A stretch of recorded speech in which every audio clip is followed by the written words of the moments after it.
All right, so we're diving deep today. UK tax changes, 2024, 2025. Big stuff coming. We've got Chancellor Hunt's announcements. And let me tell you, there's a lot to unpack here. It's not just numbers. It's about, like, the bigger picture, what the government's trying to do with the UK economy, and obviously what it means for your wallet. Exactly. We're going to look at the why behind these changes, what the impacts could be. And there's some pretty interesting stuff in here. National insurance going down, potentially saving, like 450 quid a year, and a whole new ISO just for UK investments. Sounds kind of wild. Ready to get into it? Let's do it. Starting with those national insurance changes. Big one. So from April 6th next year, employee contributions, those are dropping from 10% down to 8%. Okay, so less coming out of our paychecks. I like the sound of that already. Yeah, definitely good news for a lot of folks. And for the self-employed, the Class 4 contributions, those are going down too, from 8% to 6%. All right, so everyone's getting a bit of a break there. Yeah. Feels like the government's trying to, I don't know, give people a bit more spending power? Yeah. Is that the thinking here? I think that's a big part of it, yeah. I mean, you've got something like 27 million people who'll benefit from this change. That's a lot of extra cash flowing back into the economy, especially with, everything costing more these days. It could make a real difference. For sure, for sure. Every little bit helps, right? I'm already thinking about all the extra snacks I could buy with that. Okay, but moving on, got to talk about this new ISO, the UK-focused ISO.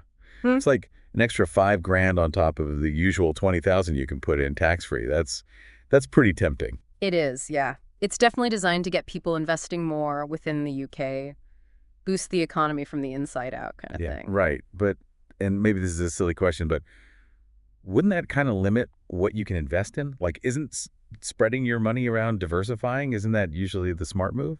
You're not wrong. It's a trade-off for sure. You get this great tax advantage, but your options are narrower, so investors need to weigh that carefully. How much risk are they comfortable with, that kind of thing? Yeah, makes sense. Lots to think about there. All right, now something for all the property owners out there. Capital gains tax, that's going down too, from 28% to 24% on residential property sales, starting same date, April 6th, 2024. Yep. Another change that will be welcomed by a lot of people. This one mainly affects landlords and people selling property, obviously. It's basically making it more profitable to sell your house or flat. Interesting. So could that affect house prices at all? Like, could it make them go down a bit, more affordable? Possibly, yeah. It's all about supply and demand. If more people are selling because it's more profitable, that could increase the supply of housing and potentially, maybe cool down the market a bit. Fingers crossed. Right. All right, let's talk about this next one. Abolition of multiple dwellings relief for stamp duty. That kicks in June 2024. This sounds like a pretty big change. It is, particularly for landlords. Yeah. And anyone who owns a property with, like, multiple separate living spaces, so think annexes, things like that. Okay, so, like, if someone has, say, a granny flat attached to their house for a family member. Exactly, yeah. Before, they might have gotten a tax break on that. Now, with this change, that break gone. So it might make those kind of living arrangements less appealing, financially speaking. Right. So it simplifies things in one way, but then maybe complicates them in others. Interesting. Okay, shifting gears a bit. Good news for the small businesses out there. VAT threshold, it's going up from 85,000 to 90,000 pounds, effective April 1st, 2024. This is a good one. Definitely helps those smaller businesses out. Means about 28,000 of them won't have to register for VAT anymore. Frees up some cash flow, less paperwork. Yeah, that's got to be a relief. Yeah. And maybe this is a stretch, but could it even encourage more people to, start their own businesses? Like, if they know they've got that extra breathing room at the beginning. Yeah, absolutely. Anything that lowers the barriers to entry makes it a bit easier, especially in those early days. That can definitely give people the confidence to take the plunge. Love that. All right, last big one on our list, and this is a biggie. Abolition of non-domicile tax status. This kicks in April 2025. This feels like a pretty fundamental shift. Yeah, it really is. For a long time, this non-dom status, it's allowed some UK residents to avoid paying UK tax on income they earned abroad.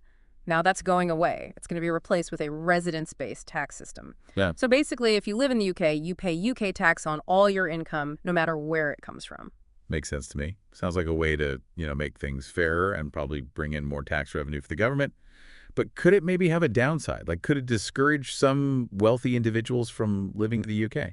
That's the big question, isn't it? The government's betting that the simplicity and transparency of the new system will outweigh any negative impacts. but it's too early to say for sure what the long-term effects will be. Definitely something to keep an eye on. So big picture, seems like there's a theme here. Stimulate the economy, make things fairer. Two big goals, but not always easy to achieve both at the same time. Absolutely. It's a balancing act for sure. And all these changes, they're raising some big questions about the direction the UK's headed in economically, even socially. Will these policies work? What kind of impact will they have on people's lives?